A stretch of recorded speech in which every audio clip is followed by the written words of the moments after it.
Cristian, viernes, y ya van un montón de programas. Ya los vamos a dejar de contar cuántos son en este formato.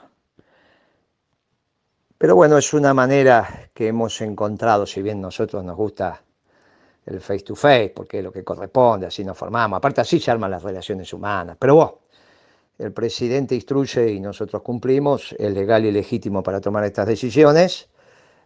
Y como enseñó Perón, dentro de la ley todo, fuera de la ley nada, y hay un decreto que habilita esto. En nuestros marcos normativos, habló el presidente a través de su decreto y nosotros tenemos que obedecer. Pero déjeme decir que me divertía más cuando estábamos ahí y podíamos interactuar entre todos, darnos un abrazo, un beso, estar dando la mano, en fin. Esto que los peronistas, especialmente los peronistas, hacemos, que es el cuerpo a cuerpo. Pero bueno, siendo el programa no sé cuánto que tenemos en este formato, le digo en este audio que algo que insinuamos la semana pasada sobre cómo había iluminado al conjunto del pueblo argentino las declaraciones de Ricardo Alfonsín, me parece que vale la pena repetirlas. Me parece que esas declaraciones marcan un antes y un después. Nosotros hicimos mención a ellas, pusimos las declaraciones, después Fernando dirá si vale la pena volver a repetirlas o no, pero sí marcaron un antes y un después porque hizo la divisoria de aguas. Sobre todo, que dejó claro para los economistas peronistas que si no se empiezan a tomar decisiones para transformar esto en una economía que tenga que ver, que se acerque, no digo que tenga que ver el 100%, pero que se acerque a nuestra doctrina, esto ya sabemos cómo termina. Y termina mal. Y esto es lo que se empieza a visualizar. Claro, primero lo visualizan los cuadros políticos, pero los cuadros políticos interactúan con los factores de poder.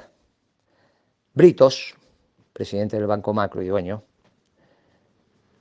no solo es presidente de la persona jurídica, sino que es el accionista controlante, interactúa con los cuadros políticos. Sabe que lo tiene que hacer. Y elige con quién interactuar. Y en ese interactuar empieza a definir el proyecto. Post situación de ruptura. Todos dicen, no, pero nadie la quiere. Pero si la realidad se impone, y si la realidad se impone, porque la realidad se puede imponer, siempre va a haber un post-Alberto. Qué duro, a los 5 meses es duro, es lo que se está discutiendo. No, pero todavía no en la radio, es que nuestro programa adelanta el ciclo, porque hablamos para nuestros cuadros políticos, para que comprendan la realidad, la interpreten y accionen. Porque nosotros somos una fuerza política absolutamente descentralizada. No hay un comando que ordena, eso es cuando estamos en operaciones definitivas, no, ahora no. Ahora están floreciendo las flores y nos escuchan en todo el país. Y esto es lo que se está reflexionando. Ahora, el post-Alberto, y podría tener Alberto, sí, el post-Alberto puede incluir a Alberto. Como el post-Alan García, que fue su segundo mandato, de ninguna manera el que se suicidó. El segundo Alan García fue post el primer Alan García. El primero estaba asesorado por Carboneto, por Daniel Carboneto, y el segundo por los Chicago Boys. ¿Puede haber un post-Alberto que sea Alberto? Desde ya que sí. Claro, ahí tendría mucho más que ver con el esquema del gobierno del Frente Renovador, que casualmente empezó a juntar sus economistas.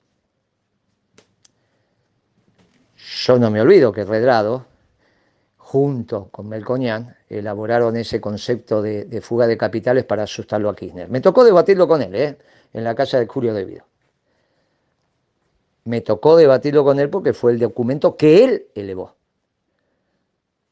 donde empieza a utilizar un concepto que hasta ese momento no se utilizaba, que era fuga de capitales. ¿Para qué? Para decirle a Kirchner, pero ¿cómo? Tenemos todo esto de superávit comercial y las reservas no aumentan. ¿No ve que se lo están llevando? Estamos mal, Kirchner, como vamos. Vamos muy mal. ¿Eso cuándo lo decía? 2006. No íbamos para nada mal. Crecimos a tasa china e hicimos la década ganada. Por eso puede haber un post-Alberto que sea Alberto, sí. Bastante más que ver con el esquema del Frente Renovador. Bastante que ver, mucho que ver con el nacionalismo de exclusión. Nacionalismo de exclusión. ¿Qué somos nosotros, Guitia? El nacionalismo de inclusión. Seguimos después. El programa de gobierno de Alberto Fernández era mucho más radical que el programa de gobierno de Cambiemos. ¿Está claro lo que digo? Sí.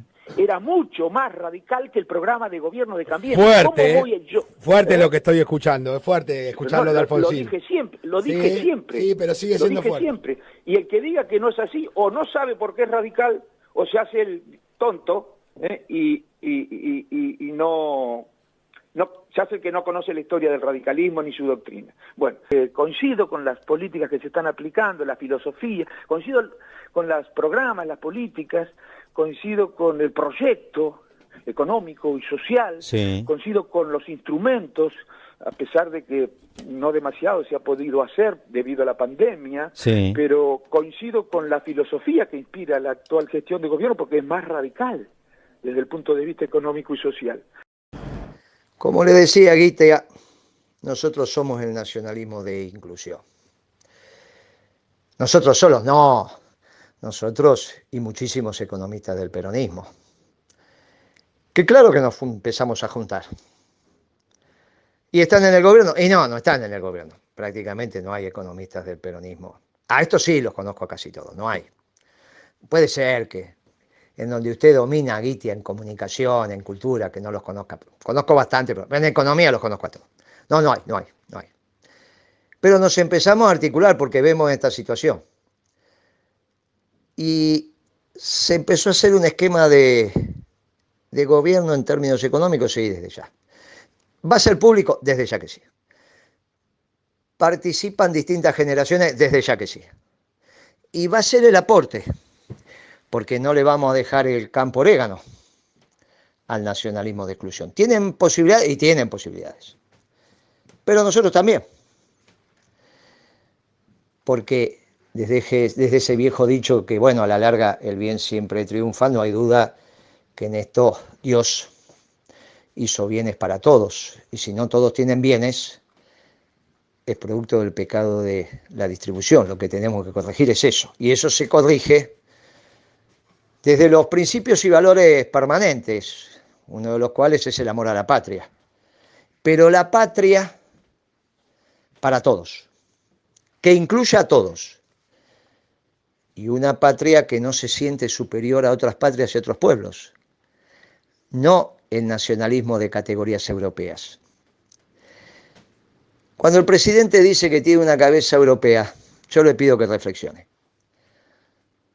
Porque hace centenares de años que en términos de las doctrinas económicas los europeos no aciertan. No acertaron con el liberalismo, no acertaron con el neoliberalismo, no acertaron con el marxismo, no acertaron con la socialdemocracia y no acertaron con el nacionalismo. Porque cuando desarrollaron políticas nacionalistas finalmente fueron de exclusión, fueron xenófobas. Le enseñaron a su pueblo a amar a su patria, pero ese amor a su patria implicaba el aniquilamiento de otros pueblos. Tienen que aprender los europeos del nacionalismo de los hispanoamericanos y especialmente de un nacionalismo muy particular que se hizo en el Cono Sur y que se construyó en un pueblo extraordinario, que es este pueblo argentino. Y yo lamento que en vez de abrevar en esa doctrina maravillosa que generó un pueblo maravilloso, de amor y paz y de inclusión, pensemos que tenemos que incorporar categorías extrañas a los nuestros, pero que a su vez no dieron resultado. Y en esto se debate el mundo, entre los que hacen y piensan un mundo de exclusión levantando muros y los que pensamos un mundo de inclusión que alcanza para todos, construyendo puentes. Y tengamos cuidado, señor presidente, con eso de que los pueblos discuten la eternidad. Ninguno de nosotros quiere ser Dios. No sea cuestión que si discutimos la eternidad pensemos que los 7.500 millones de habitantes que hoy hay y son eternos no podrían, porque los recursos no alcanzan. No sea cuestión que empezamos a incorporar tonterías, como marcos filosóficos teológicos absolutamente ajenos a lo que es nuestro pensamiento de fondo. No sea cuestión que estemos equivocados no solo en lo táctico, sino en los pensamientos profundos. Claro, seguramente, porque nos definimos socialdemócratas. ¿Estamos a tiempo de cambiar? Estamos a tiempo de cambiar. Yo, humildemente, recomiendo una lectura profunda de los libros más sustantivos del general, sobre todo la comunidad organizada. Esa es nuestra tea votiva. Y si después del Día de la Patria, el 26, empezamos a aplicar políticas peronistas, no hay duda que vamos a subsanar la emergencia en la que estamos, la de la sanidad y la económica. Y tendrá un destino de amor de su pueblo, de Alberto Fernández. Y si no, él construyó su propio camino. Pero de ninguna manera nos van a poder decir a nosotros que cometimos el pecado de omisión.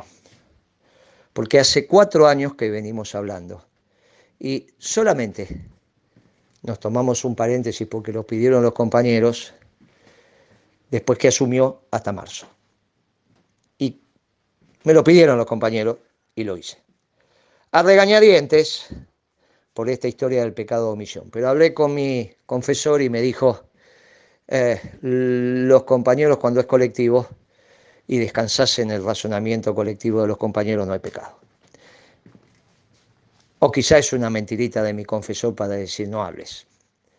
Pero así fue. Pero a partir de marzo empezamos a hablar. Y estamos diciendo, este no es el camino. Y lo ratificó Alfonsín, porque dijo es una economía radical. Feliz Día de la Patria el 25 y nos convocamos todos nuevamente como comunidad organizada para construir desde ese pasado conjunto que tenemos un destino común que incluya a todos los hijos de Dios que quieran habitar en el suelo argentino. Feliz día, viva la patria y nos escuchamos el viernes que viene. Bueno, compañeras y compañeras, para finalizar, bueno, a esta altura la cuarentena se hace cada día más difícil y también se torna más preocupante desde el punto de vista económico, social y sanitario en particular para la población en situación de vulnerabilidad social.